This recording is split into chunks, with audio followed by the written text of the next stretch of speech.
7 years of plenty, then 7 years of famine, an entire civilization on the edge of collapse.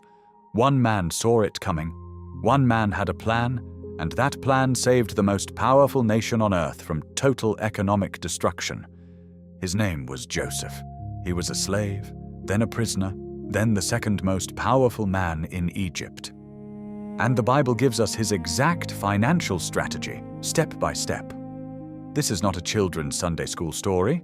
This is the most detailed economic case study in all of Scripture, and almost nobody teaches it as a financial plan.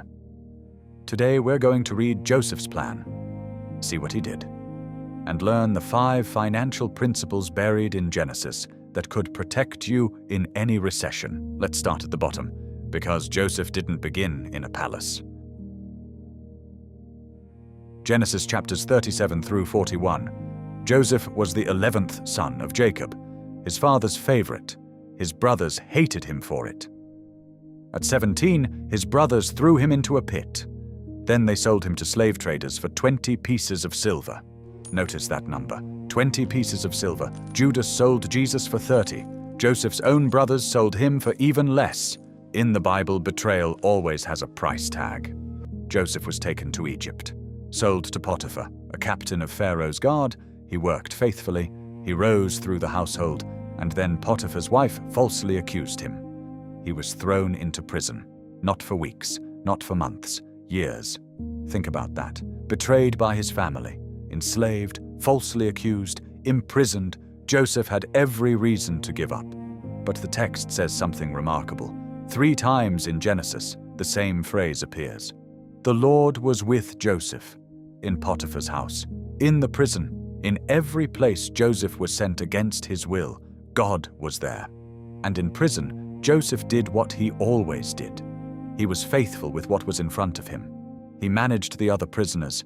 He interpreted dreams. He stewarded the small responsibilities until God gave him the big one. Genesis 41.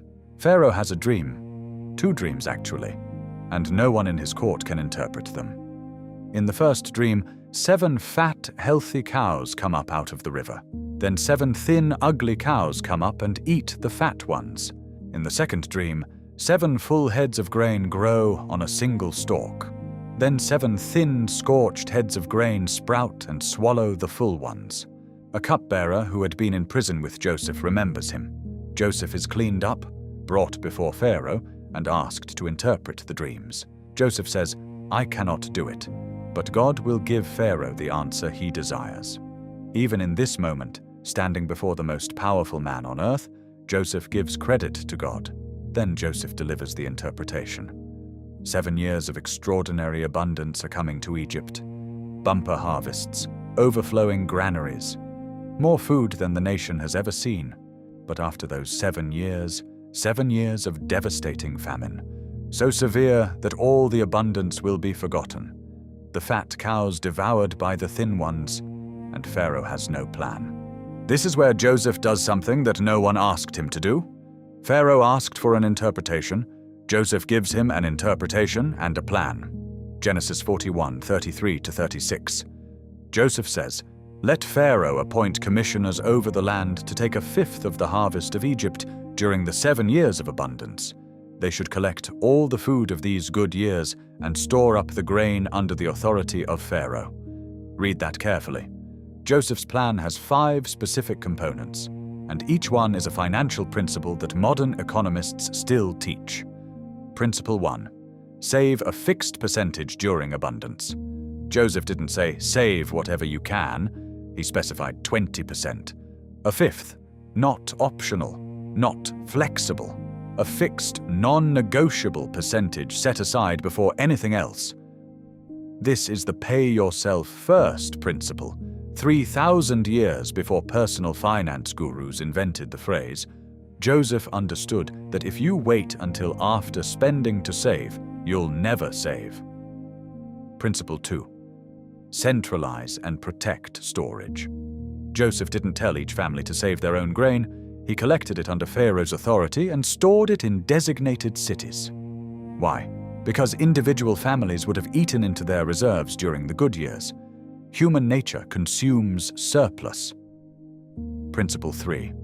Save during abundance, not during scarcity. Joseph did not wait for the famine to start saving. He saved during the years when it felt unnecessary, when the harvests were overflowing, when everyone thought the good times would last forever. This is the hardest principle to follow in real life. When money is flowing, the last thing you want to do is lock it away. You want to spend, upgrade, celebrate. But Joseph knew the good years are preparation for the hard ones. Principle 4. Plan for the worst-case scenario. Joseph didn't plan for a 1-year downturn or a mild recession. He planned for 7 years of total economic collapse. He assumed the worst and prepared accordingly. Principle 5. Manage for others, not just yourself. Joseph's plan wasn't designed to make himself rich. It was designed to save a nation. Every grain he stored was for distribution. Every reserve was for the people. Pharaoh was so impressed by Joseph's plan that he put Joseph in charge of the entire operation. Genesis 41:41. I hereby put you in charge of the whole land of Egypt. For 7 years, Joseph traveled across Egypt. He collected grain from every region. He built storehouses in every major city. The text says he stored up grain like the sand of the sea. So much they stopped counting. Then the famine came. Exactly as God had shown. The Nile didn't flood. The crops failed. The fields turned to dust. And it wasn't just Egypt. The famine spread across the entire ancient world. Every surrounding nation began to starve. But Egypt had grain, because one man had planned 7 years ahead. Genesis 41:57.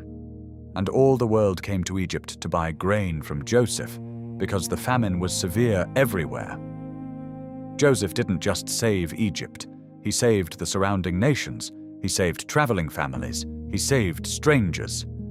And in one of Scripture's most dramatic twists, he saved his own brothers, the same brothers who sold him into slavery 20 years earlier. They came to buy grain. They didn't recognize him. And when Joseph finally revealed himself, he said something that reframes his entire story. Genesis 50:20.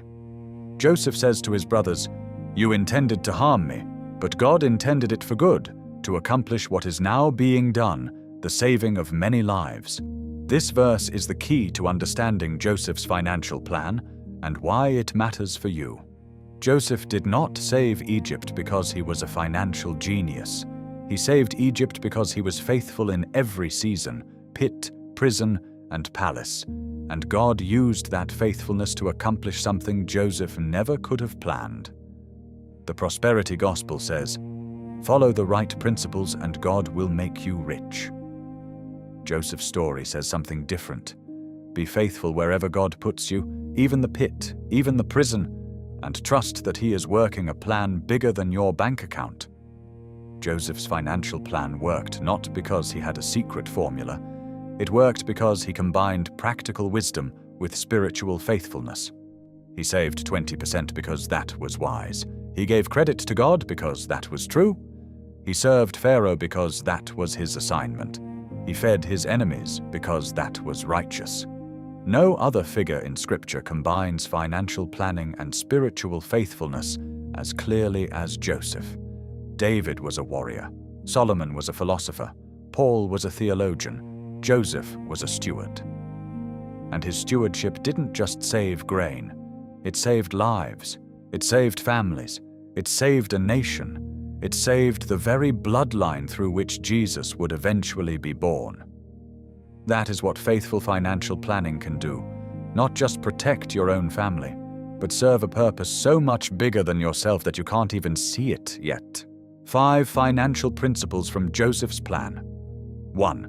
Save a fixed percentage, not what's left over, but what's set aside first. 2. Protect your reserves. Don't let lifestyle creep consume what you've saved. 3. Save during abundance. The time to prepare is when everything is going well, not when crisis hits. 4. Plan for the worst case. Not one bad month, but the longest, deepest downturn you can imagine. 5. Manage for others. Your financial planning is not just about you, it's about your family, your community, and the people God will put in your path who need what you've stored.